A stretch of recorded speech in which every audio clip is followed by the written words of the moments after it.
ক্ষতি হবে নাকি? তা আমার অ্যাকাউন্টে বন্ধ থাকলে আমার ক্ষতি হবে না ভাই? ও ভাই, অভিযোগটা করা হয়েছে তো ঢাকা মহাখালী হেড অফিস। আপনি কি ঢাকা মহাখালী হেড অফিসে আপনি আপনার অ্যাকাউন্টটা চালু করে আনতে পারবেন?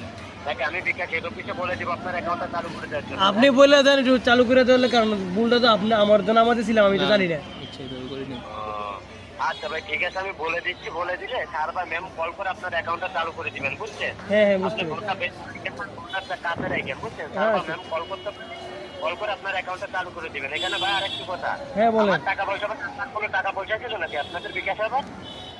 না, টাকা পয়সা তো আসে নাই। বলতেছি আমার টাকা পয়সা বাদে আপনার কোনো টাকা পয়সা ছিল নাকি আপনাদের অ্যাকাউন্টে আবার? হ্যাঁ আমার টাকা পয়সা তো আছে। কয় টাকা ছিল ভাই? আমার মিনি এখনো 20-30 হাজার টাকা আছে এখনো। ও ভাই, তাহলে ওটা আবার কেটে মেটে নিই নাই তো? তো ভাই আপনি তো ফেসটা লাগাই দিলেন, আপনি তো আমি তো নামাজ ছিলাম, অন্য ফোন না ধরে আমার ফেসটা লাগাইলে ক্ষতি করে দিলেন তো। ও ভাই আপনি ভয় পেন না, ঠিক আছে? আমি এখনই বিকাশ হেড অফিসে বলে দিচ্ছি। বলে দিলে হ্যাঁ হ্যাঁ তারপর ম্যাম কল করে আপনার অ্যাকাউন্টটা চালু করে দিবেন, ঠিক আছে? আপনার ভয়ের কোনো কারণ নেই। ঠিক আছে ভাই, ঠিক আছে, উপকারটা করে দেন।